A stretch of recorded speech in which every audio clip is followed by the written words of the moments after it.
Hello दोस्तों, नमस्कार। आज के नए और मज़ेदार वीडियो में आपका मैं स्वागत करता हूं। आपके अपने YouTube channel biology study Ramakant Rawat पर आपका स्वागत करता हूं। दोस्तों, आज के इस वीडियो में लेकर आया हूं विटामिन्स, जो कि सभी कॉम्पिटिटिव एग्जाम में लगातार पूछे जाते हैं। ऐसा कोई भी एग्जाम नहीं होगा जिसमें विटामिन्स के कुछ क्वेश्चन ना डाले जाएं। तो दोस्तों, आपको इन्हें अच्छे से वीडियो को अंत तक देखना है। दोस्तों, आज के इस टॉपिक में मैं आपको बताने वाला हूं विटामिन्स की खोज किसने की, विटामिन्स के कितने प्रकार होते हैं, दोनों टाइप्स बताएंगे, विटामिन के रासायनिक नाम क्या क्या होते हैं और विटामिनों के उपनाम भी दोस्तों परीक्षाओं में पूछे जाते हैं, वो भी यहाँ पर आपको जानकारी देंगे और विटामिनों के स्रोत के बारे में भी जानकारी देंगे। विटामिनों की कमी से कौन कौन से रोग होते हैं इसके बारे में भी दोस्तों हम लोग अध्ययन करते हैं। तो चलो वीडियो स्टार्ट करते हैं। और यहाँ पर सबसे पहले विटामिनों की खोज किसने की या विटामिन शब्द किसने दिया, ये दोनों क्वेश्चन कंपटीशन में पूछे जाते हैं। तो सबसे पहले जो दोस्तों विटामिनों की जो खोज हुई वो हॉपकिंस नामक वैज्ञानिक ने की थी। हॉपकिंस नामक जो वैज्ञानिक थे, इन्होंने विटामिन की खोज की थी। इनसे पहले लुलिन भी वैज्ञानिक आए थे, इन्होंने भी थोड़ी बहुत विटामिनों की परिभाषाएं दी थी, लेकिन खोजकर्ता माने जाते हैं हॉपकिंस। और दोस्तों, जो विटामिन शब्द है, ये जो शब्द है ये किसने दिया था दोस्तों, ये महत्वपूर्ण जो क्वेश्चन है ये आपका पूछा जाता है। तो ये जो फंक नामक वैज्ञानिक हैं, इन्होंने ही जो विटामिन शब्द है ये दिया हुआ था दोस्तों। और फंक ने 1912 में विटामिन शब्द का सर्वप्रथम प्रयोग किया था। अब दोस्तों समझ लेते हैं विटामिन है क्या, विटामिन किसे कहते हैं। विटामिन एक लैटिन भाषा का शब्द है दोस्तों, लैटिन भाषा का ये शब्द होता है विटामिन। और विटामिन कार्बनिक पदार्थ होते हैं दोस्तों, विटामिन कार्बनिक पदार्थ होते हैं जिनका निर्माण हमारे शरीर में नहीं होता है, हमारे शरीर में जिनका संश्लेषण नहीं होता है वो विटामिन है। और दोस्तों, ये हमारे शरीर की विभिन्न मेटाबॉलिक रिएक्शन में ये बहुत ही महत्वपूर्ण भूमिका निभाते हैं। जो उपापचय क्रियाएं हमारे शरीर के अंदर होती हैं, ऑक्सीकरण अपचयन की जो क्रियाएं हमारे शरीर में होती हैं, उनमें ये महत्वपूर्ण भूमिका निभाते हैं दोस्तों विटामिन्स। तो ये मेटाबॉलिक क्रियाओं में उत्प्रेरक का काम करते हैं दोस्तों विटामिनों की। अगर इनकी कमी हो जाए तो हमारे शरीर में कई प्रकार की अनियमितताएं उत्पन्न हो जाती हैं, अनेक प्रकार की बीमारियों से हमारा जो शरीर है वो ग्रसित हो जाता है। तो विटामिन हमारे भोजन के लिए ये ऊर्जा प्रदान नहीं करते हैं दोस्तों, ध्यान देंगे। ये क्वेश्चन पूछा जाता है, ऊर्जा प्रदान निम्न में देखो, कार्बोहाइड्रेट है, प्रोटीन है, वसा है, ये ऊर्जा प्रदान करते हैं, लेकिन जो विटामिन है ये ऊर्जा प्रदान नहीं करते हैं दोस्तों। ये केवल मेटाबॉलिक क्रियाओं में उत्प्रेरक का काम करते हैं, ये इनका फंक्शन होता है दोस्तों। इसके अलावा जो विटामिन है वो किस भाषा का शब्द है ये बता चुके हैं दोस्तों, लैटिन भाषा का शब्द होता है। और विटामिन जटिल कार्बनिक पदार्थों से मिलकर बनते हैं, जैसे कार्बोहाइड्रेट, प्रोटीन, वसा बनती है। इसी प्रकार जो विटामिन है वो भी इनकी सूक्ष्म मात्रा हमारे शरीर के लिए आवश्यक होती है। और दोस्तों, हम विटामिनों को कहाँ से प्राप्त करते हैं, तो दोस्तों भोजन के रूप में हम विटामिनों को ग्रहण करते हैं, भोजन के रूप में दूसरे जीवों से हम विटामिनों को प्राप्त करते हैं। तो ये विटामिन क्या है, इनके बारे में हमने दोस्तों आपको थोड़ा सा शॉर्ट बताया हुआ है। अब जो विटामिन है, विटामिन के प्रकार देख लेते हैं दोस्तों, विटामिन कितने प्रकार के होते हैं। तो वैसे तो विटामिन कई प्रकार के होते हैं, विटामिन के प्रकार समझते हैं दोस्तों। टाइप्स ऑफ विटामिन कई प्रकार के होते हैं। और जो विटामिन है, महत्वपूर्ण जो विटामिन है, ए, बी, सी, डी, ई, के, ये जो दोस्तों है महत्वपूर्ण और मुख्य विटामिन माने जाते हैं दोस्तों।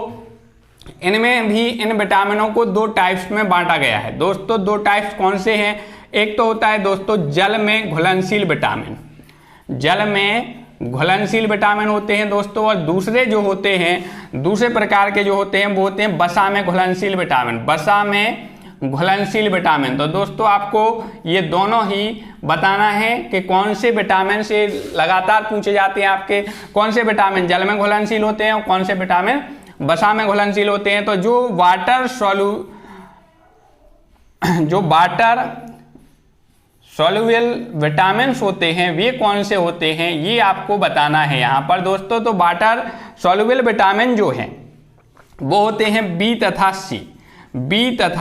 सी। और दोस्तों जो वसा में घुलनशील हैं तो इनको बी को और सी को छोड़ दें हम, तो जो विटामिन बचे हुए हैं जैसे ए, डी, ई, के, तो इनमें से बी और सी को अगर हम छोड़ दें तो जो विटामिन बचे हुए हैं वो किस में घुलनशील होंगे दोस्तों, वसा में घुलनशील विटामिन होंगे। दोस्तों आपको ध्यान रखना है कि अगर एक अपने पास बर्तन है उसमें जल भरा हुआ है और दूसरा जो बर्तन है इसमें हमने फैट या वसा भर दिया है, इसमें फैट या वसा है। दोस्तों एक कीड़ा लेंगे और इस कीड़े को हमने पहले जल में डाला तो वो तैरता रहेगा और फिर हमने वसा में डाला और वसा में एक कीड़ा क्या हो जाएगा, घुल जाएगा। तो वसा में कीड़ा घुल जाएगा, तो कीड़ा, ध्यान रखना है दोस्तों, क्या घुल जाएगा, वसा में कीड़ा घुल जाएगा और कीड़ा घुल जाने के कारण ये विटामिन के, ई, डी और ए ये किस में घुल जाएगा दोस्तों, वसा में घुल जाएगा। तो ये वसा में घुलनशील विटामिन, आपको कीड़ा शब्द याद रखना है, कीड़ा किस में घुल जाएगा, वसा में घुल जाएगा। तो वसा में घुलनशील होंगे और बकाया जो होंगे वो किस में घुलनशील होंगे दोस्तों, वो जल में घुलनशील विटामिन होंगे। अब यहाँ पर दोस्तों इनके ध्यान रखेंगे, इनका जो रासायनिक नाम है अपन को कैसे याद रखना है। तो रासायनिक नाम याद रखने के लिए दोस्तों इसके लिए भी हम आपको ट्रिक बताएंगे। विटामिनों के रासायनिक नाम देख लेते हैं दोस्तों, केमिकल नेम्स। रासायनिक जो नाम है, केमिकल नेम्स जो है इनके, ये अपन समझ लेते हैं दोस्तों। तो यहाँ ध्यान रखना है, इसके लिए भी एक ट्रिक रहेगी। तो यहाँ पर रथ एक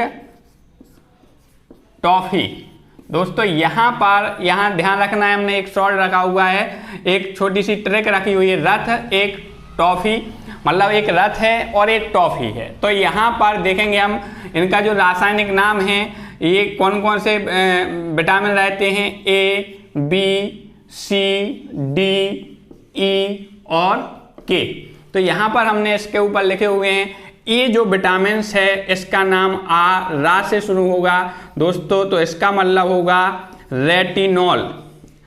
जो रेटिनॉल है ये ए से मतलब है, और बी जो विटामिन है इसका होगा था से, तो इसका नाम होगा दोस्तों थायमीन। और जो सी है, सी से ए से स्टार्ट होगा, तो इसका होगा एस्कार्बिक अम्ल।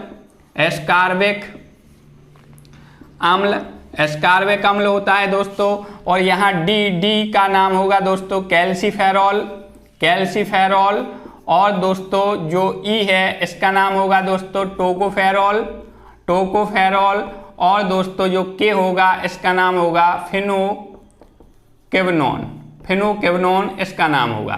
तो यहाँ पर दोस्तों हमने एक शॉर्ट ट्रिक बताई हुई है आपको विटामिनों के रासायनिक नाम याद रखने के लिए दोस्तों। रथ एक टॉफी, और A vitamin A retinol, B thiamine, C ascorbic अम्ल और डी कैल्सीफेरॉल और ई टोकोफेरॉल, और जो के रहेगा विटामिन उसका रासायनिक नाम होगा फिनोकेवनोन। ये शॉर्ट ट्रिक के रूप में बताया हुआ है दोस्तों। अब इन विटामिनों के बारे में थोड़ा समझ लेते हैं। सबसे पहले अपन जो स्टार्ट करते हैं दोस्तों, सबसे पहला जो अपना विटामिन रहेगा दोस्तों, तो वो रहेगा विटामिन ए। विटामिन ए सबसे पहले दोस्तों इसके बारे में शॉर्ट रूप से समझ लेते हैं। विटामिन ए का सबसे पहले जो इसका रासायनिक नाम है वो क्या होगा, तो दोस्तों अभी यार हमने आपको बताया था, जो रेटिनॉल होगा, रेटिनॉल, ये विटामिन ए का रासायनिक नाम होगा दोस्तों, रेटिनॉल। इसके अलावा इसके स्रोत देख लेते हैं किस किस से हमें विटामिन ए प्राप्त होता है। तो दोस्तों ये गाजर जो है, कैरोटीन के रूप में गाजर में विटामिन ए प्रचुर मात्रा में पाया जाता है। इसके अलावा जंतुओं के यकृत में भी दोस्तों जो विटामिन ए प्रमुख रूप से पाया जाता है। दूध है, अंडा है, इनमें प्रमुख रूप से जो विटामिन है, मांस है, इनमें विटामिन ए प्रेजेंट होता है। और दोस्तों ये जो विटामिन ए हमारे शरीर में क्या क्या कार्य करता है, इसके क्या फंक्शन है, तो इसके जो कार्य हैं दोस्तों, ये क्या काम करता है, आँखों की रोशनी को बढ़ाता है। आँखों की जो रोशनी है, आँखों की रोशनी को बढ़ाने का काम करता है। और दोस्तों ये त्वचा को चिकना बनाता है और विभिन्न संक्रमण को रोकने का काम करता है। और ये इनके प्रमुख कार्य होते हैं विटामिन ए। तो अब दोस्तों अगर इसकी कमी हो जाती है, अगर हमारे शरीर में विटामिन ए की कमी हो जाती है दोस्तों, तो इससे क्या होता है, कौन सा रोग होता है, तो अगर इसकी कमी हो जाती है, विटामिन ए की दोस्तों अगर कमी हो जाती है, तो इसका क्या प्रभाव पड़ता है, तो दोस्तों इससे प्रमुख जो रोग होता है वो होता है रतौंधी। इससे जो रोग होता है वो कौन सा होता है दोस्तों, रतौंधी। इसको हम इसको बोल सकते हैं नाइट जो नाइट ब्लाइंडनेस है ये रतौंधी, इसमें शाम होते ही या रोशनी कम होने पर जो दिखना है कम हो जाता है, ये रतौंधी है। और दोस्तों इससे जो दूसरा रोग है जीरोफेथेलमिया भी होता है, फेथेलमिया, जीरोफेथेलमिया भी इससे रोग होता है। दोस्तों जीरोफेथेलमिया में क्या होता है, जो कॉर्निया है, जो कॉर्निया है, आँखों के ऊपर जो पतली झिल्ली होती है कॉर्निया, आँखों को दान करते समय कॉर्निया का ही दान किया जाता है, इसमें सूजन आ जाती है दोस्तों, कॉर्निया में घाव हो जाते हैं। कुछ रोग में जीरोफेथेलमिया रोग में क्या होता है कि जो कॉर्निया है वो सूज जाती है, आंसू आना बंद हो जाते हैं, तो इससे त्वचा भी इसमें शुष्क हो जाती है, खुरदरी हो जाती है। यहाँ पर जो क्वेश्चन आपके, इसके उपनाम क्या है दोस्तों, विटामिन ए के उपनाम क्या है ये आपको ध्यान रखना है। तो विटामिन ए का एक दूसरा नाम होता है संक्रमण रोधी विटामिन। अगर आपका क्वेश्चन आता है कि संक्रमण रोधी विटामिन किसे कहते हैं, तो आपको आंसर देना है विटामिन ए को संक्रमण रोधी विटामिन कहते हैं। रोग प्रतिरोधी विटामिन किसे कहते हैं दोस्तों, रोग प्रतिरोधी जो विटामिन है ये किसे कहते हैं, तो ये भी आपको आंसर देना है विटामिन ए। विटामिन ए को संक्रमण रोधी विटामिन कहते हैं, रोग प्रतिरोधी विटामिन के नाम से भी जाना जाता है। तो दोस्तों ये था विटामिन ए। अब अपन समझ लेते हैं यहाँ पर दूसरा जो विटामिन होगा, दूसरा विटामिन जो है विटामिन बी जो है, इसको समझ लेते हैं। तो यहाँ पर बी समझने से पहले अभी अपन वसा में घुलनशील विटामिन ही समझ लेते हैं। तो यहाँ पर जो हम दूसरा विटामिन ले रहे हैं तो ये ले लेते हैं अपन कौन सा, यहाँ पर ले लेते हैं डी, जो विटामिन डी है। और विटामिन डी का दोस्तों जैसे कि हमने रासायनिक नाम कैल्सीफेरॉल बताया था, कैल्सीफेरॉल जो है एक विटामिन डी का रासायनिक नाम है। और ये हमारे शरीर में ये कहाँ पाया जाता है, इसका जो स्रोत है कैल्सीफेरॉल जो स्रोत है ये कहाँ होता है, तो दोस्तों ये मछली के यकृत के तेल में, यकृत तेल में कॉड लीवर ऑयल में प्रमुख रूप से मछली के में पाया जाता है। और दोस्तों हमारे शरीर में जो विटामिन डी होता है, शरीर में हमारे जो विटामिन डी होता है ये प्रमुख रूप से अर्गोस्टेरॉल के रूप में, दोस्तों हमारे शरीर में अर्गोस्टेरॉल के रूप में ये पाया जाता है दोस्तों। और जैसे ही सूर्य का प्रकाश जो अल्ट्रावायलेट किरणें शरीर पर पड़ती हैं तो जो अर्गोस्टेरॉल है ये विटामिन डी में कन्वर्ट हो जाता है। तो दोस्तों हमारे शरीर में जो विटामिन पाया जाता है वो आपको ध्यान रखना है, विटामिन डी ये हमारे शरीर में ही पाया जाता है। लेकिन जब सूर्य की किरणों में हम बैठते हैं तो अर्गोस्टेरॉल जो होता है वो विटामिन डी में कन्वर्ट हो जाता है। तो ये आपको ध्यान रखना है दोस्तों, ये त्वचा में प्रमुख रूप से पाया जाता है। और इसके बाद देखते हैं दोस्तों इसमें एक कहाँ, मछली के यकृत तेल में ये पाया जाता है, अंडा है, दूध है, मांस है, इनमें भी प्रमुख रूप से पाया जाता है। सूर्य के प्रकाश में भी अल्ट्रावायलेट किरणों के पड़ने पर भी विटामिन डी का संश्लेषण हमारे शरीर में होता है। और दोस्तों जो विटामिन डी है इसका कार्य क्या है, कार्य इसका होगा, फंक्शन इसका क्या होगा, ये क्या कार्य हमारे शरीर में करता है। तो जो दोस्तों विटामिन डी होता है हमारे शरीर में जो कैल्शियम है, ध्यान रखना है दोस्तों, कैल्शियम है व फास्फोरस है, ये प्रमुख रूप से जो तत्व हैं फास्फोरस और कौन सा, कैल्शियम, ये इनके अवशोषण को बढ़ाता है शरीर में और रुधिर में इनकी मात्रा को कंट्रोल करता है, रुधिर में इनकी मात्रा को नियंत्रित करता है। किसको दोस्तों, कैल्शियम और फास्फोरस को। आपको ध्यान रखना है दोस्तों, यही वो दो तत्व हैं जिनके द्वारा हमारी जो अस्थियां हैं, हमारे जो दांत हैं वो मजबूत होते हैं, कैल्शियम और फास्फोरस। अगर दोस्तों विटामिन डी की कमी हो जाती है तो कमी से कौन सा रोग होगा ये भी आपको दोस्तों याद रखना है। अगर विटामिन डी की कमी हो जाती है तो इसकी कमी से जो रोग है रिकेट्स होता है। रिकेट्स जो है इसको हम सूखा रोग भी कहते हैं दोस्तों। सूखा रोग जो है रिकेट्स, ये किसकी कमी से होता है दोस्तों, विटामिन डी की कमी से। और इसमें दूसरा जो रोग है मृदुलास्थी रोग हो जाता है दोस्तों। मृदुलास्थी या हम इसे ऑस्टियोमलेशिया रोग भी कहते हैं, ऑस्टोमलेशिया रोग भी कहते हैं। ये जो रोग है दोस्तों रिकेट्स से बच्चों में होता है। मृदुलास्थी या ऑस्टियोमलेशिया जो रोग होता है दोस्तों उम्र जब बढ़ जाती है 50-60 वर्ष के बाद जो ऑस्टियोमलेशिया ये स्त्रियों में प्रमुख रूप से मादाओं में रोग होता है। और दोस्तों इन मादाओं में क्या होता है, उनकी जो रीढ़ की हड्डी है वो झुक जाती है, रीढ़ की हड्डी झुक जाती है। किस रोग के कारण, मृदुलास्थी या ऑस्टियोमलेशिया किसके कारण होता है दोस्तों? Vitamin D. और रिकेट्स जो है इसमें भी जो अस्थियां हैं वो कमजोर हो जाती हैं, मुलायम पड़ जाती हैं, तो ये रिकेट्स या सूखा रोग कहलाता है। तो दोस्तों ये था विटामिन डी। इसके बाद अपन देखते हैं वसा में घुलनशील। अगला जो विटामिन होता है फैट सॉल्युबल जो विटामिन है, फैट या वसा में घुलता है, लिपिड में घुल जाता है, तो वो कहलाता है। इसमें अगला जो नेक्स्ट होगा वो होगा ई। और दोस्तों जो ई का केमिकल नेम है, जो इसका रासायनिक नाम है, ये होगा टोकोफेरोल। टोकोफेरोल जो होता है ये प्रमुख रूप से इसका रासायनिक नाम है विटामिन ई का। और दोस्तों इसके जो स्रोत हैं, स्रोत क्या होते हैं? तो जो अंकुरित अनाज होता है, अंकुरित जो अनाज होता है, ये अंकुरित जो बीज हैं चने वगैरह के, प्रमुख रूप से इनमें पाया जाता है। दोस्तों सलाद में भी ये पाया जाता है। और शैवाल, सलाद एक प्रकार की शैवाल है। और एल्फा में भी ये प्रमुख रूप से, उनकी पत्तियों में भी प्रमुख रूप से पाया जाता है। सोयाबीन में भी ये प्रमुख रूप से पाया जाता है। तो दोस्तों ये विटामिन ई है। और दोस्तों विटामिन ई जो होता है, विटामिन जो ई होता है ये टोकोफेरोल इसका रासायनिक नाम, और ये इसके स्रोत हो गए। अब इसके कार्य क्या होते हैं हमारे शरीर में, क्या फंक्शन करता है? तो ये पेशियों को, मांसपेशियों को मजबूत बनाता है। ये क्या काम करता है? मांसपेशियों को मजबूत बनाता है की मजबूती। और दूसरा इसका जो कार्य होता है हमारे शरीर में, मांसपेशियों की एक तो मजबूती बनाता है, और दूसरा जनन क्षमता बढ़ाता है। ये जनन जो क्षमता है ये बढ़ाने का काम करता है। तो यहाँ पर ध्यान देंगे विटामिन ई के काम क्या है। तो एक तो मांसपेशियों की मजबूती, जनन क्षमता को बढ़ाने का कार्य। अगर दोस्तों इसकी कमी हो जाती है, अगर दोस्तों विटामिन ई की कमी हो जाती है तो क्या प्रभाव पड़ेगा? अगर विटामिन ई की कमी हो जाती है तो जैसे कि हमने बताया जनन क्षमता में कमी होगी, ठीक है। तो ये जो इसकी कमी से जो नर व मादा हैं इनमें संतान उत्पन्न करने की जो क्षमता होती है वो कम हो जाती है। इसमें जो नर हैं वो नपुंसक हो जाते हैं, जो मादा हैं वो बांझ हो जाती हैं, स्टेराइल हो जाती हैं, अर्थात ये संतान उत्पन्न नहीं कर सकती हैं। और इनकी जो जनन क्षमता है वो भी क्या हो जाती है?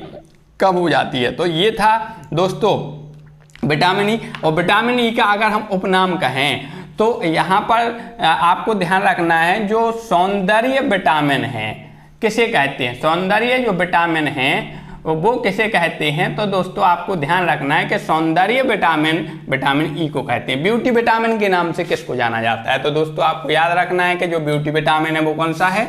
तो ब्यूटी विटामिन, सौंदर्य विटामिन जो है वो विटामिन ई को कहा जाता है। इसके बाद जो लास्ट है जो वसा में घुलनशील है, फैट सॉल्युबल है। तो फैट सॉल्युबल जो लास्ट विटामिन होगा इसको कहते हैं विटामिन के। दोस्तों ध्यान रखना है, विटामिन के जो है वो वसा में घुलनशील विटामिन है। इसका जो नाम है फिलोक्विनोन होता है।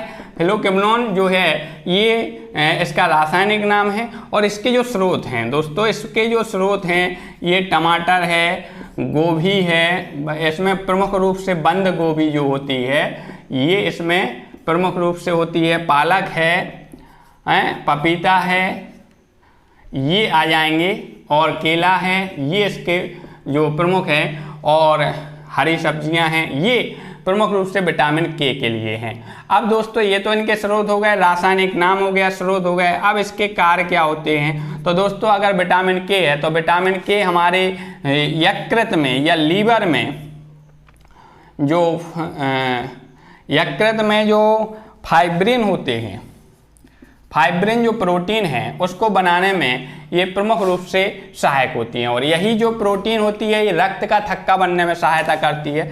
तो अगर इसकी कमी हो जाती है दोस्तों, अगर विटामिन के की कमी हो जाती है तो रक्त का थक्का देरी से बनता है। रक्त का जो थक्का है वो देरी से बनता है। ब्लड क्लॉटिंग जो है वो कम हो जाती है, रुधिर का स्राव ज़्यादा होगा। तो ये जो है वो विटामिन के है।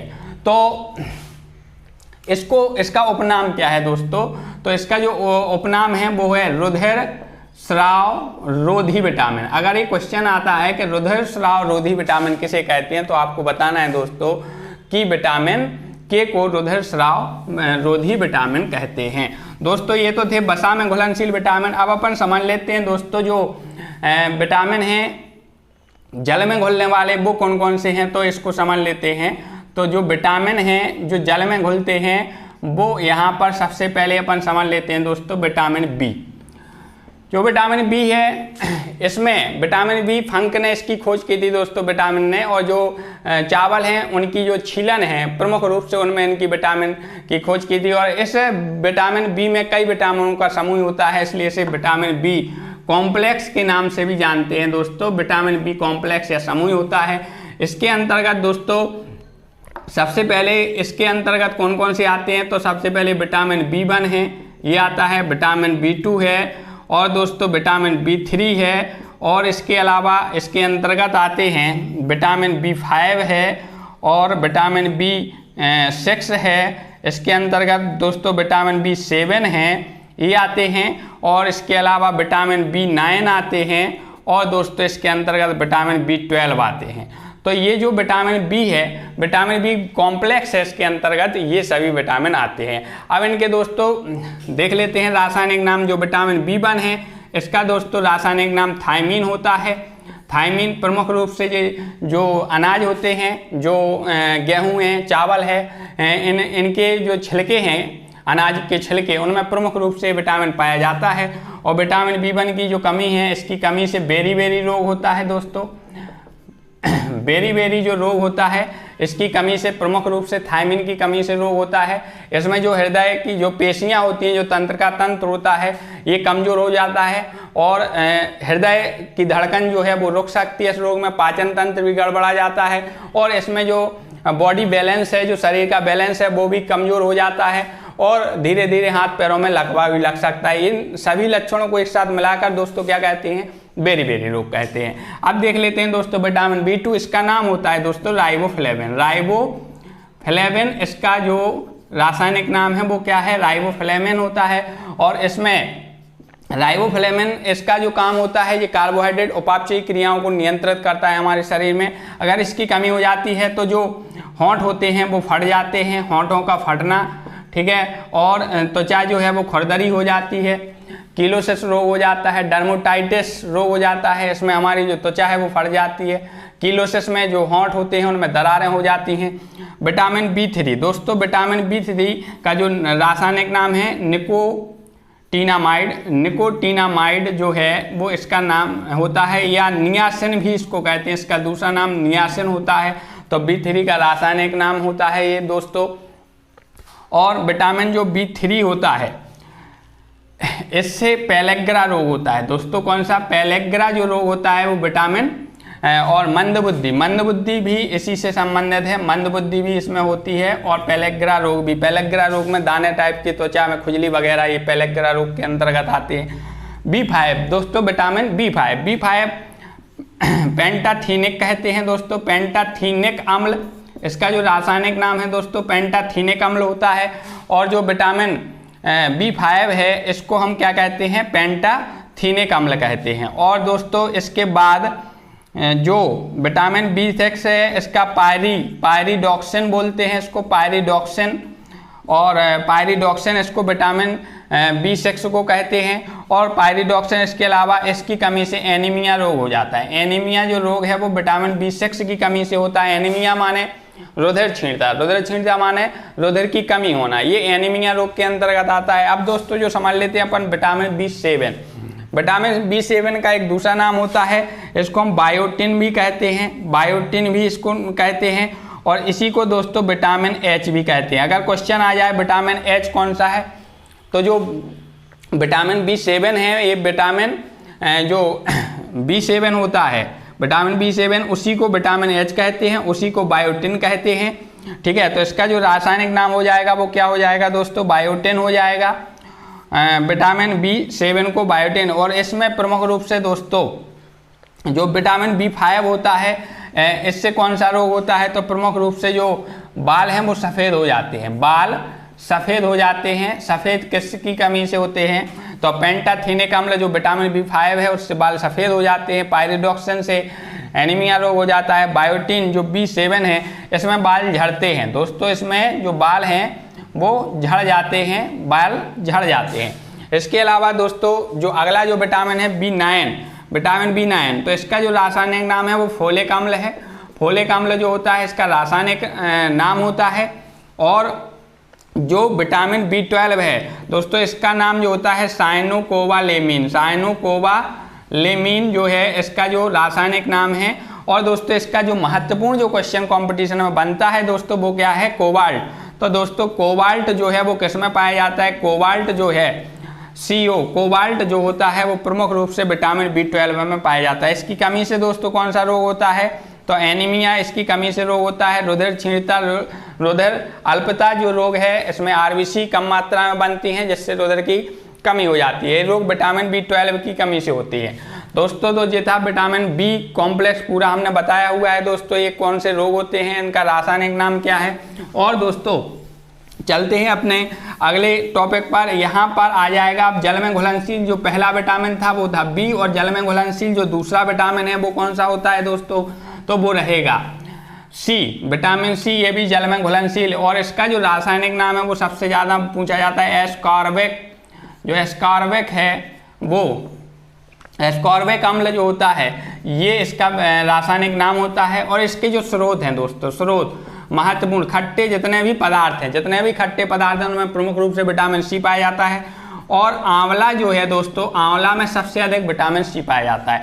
आंवला है जैसे दोस्तों नींबू है, संतरा है, ये इसमें प्रमुख रूप से पाया जाता है। गाय के दूध में भी विटामिन C पाया जाता है, लेकिन दोस्तों उनको उबालने पर ये कम हो जाता है। अब यहाँ पर देखेंगे दोस्तों, यहाँ पर ये स्रोत हो गए। अब इसके बाद इसके कार्य जो हमारे शरीर में हैं, ये मसूड़ों को मजबूती प्रदान करते हैं, दांतों को मजबूती प्रदान करते हैं, ये इनका काम होता है दोस्तों। अगर इसकी कमी हो जाती है, अगर इसकी कमी हो जाती है, अगर विटामिन C की कमी हो जाती है तो इससे कौन सा रोग होता है? तो दोस्तों इससे स्कर्वी रोग होता है। स्कर्वी रोग, स्कर्वी रोग में दोस्तों मसूड़ों में सूजन या मसूड़ों से रुधिर स्राव होने लगता है, जो दांत हैं वो कमज़ोर हो जाते हैं। स्कर्वी रोग में दांत कमज़ोर हो जाते हैं, मसूड़ों से रुधिर का स्राव होने लगता है, और ये इससे विटामिन C की कमी से होने वाले दोस्तों रोग हैं। और यहाँ पर दोस्तों, यहाँ पर एक जो क्वेश्चन आपका बनता है, सनशाइन विटामिन किसे कहते हैं, ये भी आपको याद रखना है दोस्तों। सनशाइन विटामिन, या जिसको हम धूप का विटामिन कहते हैं, सनशाइन विटामिन या धूप का विटामिन किसे कहते हैं? तो दोस्तों आपको ध्यान रखना है, जो विटामिन D है इसको सनशाइन विटामिन या धूप का विटामिन कहते हैं। आई होप कि आपको वीडियो पसंद आया होगा, और इस वीडियो में इतना ही। अगला जो टॉपिक है अगले वीडियो में लेकर आऊँगा। धन्यवाद, थैंक यू।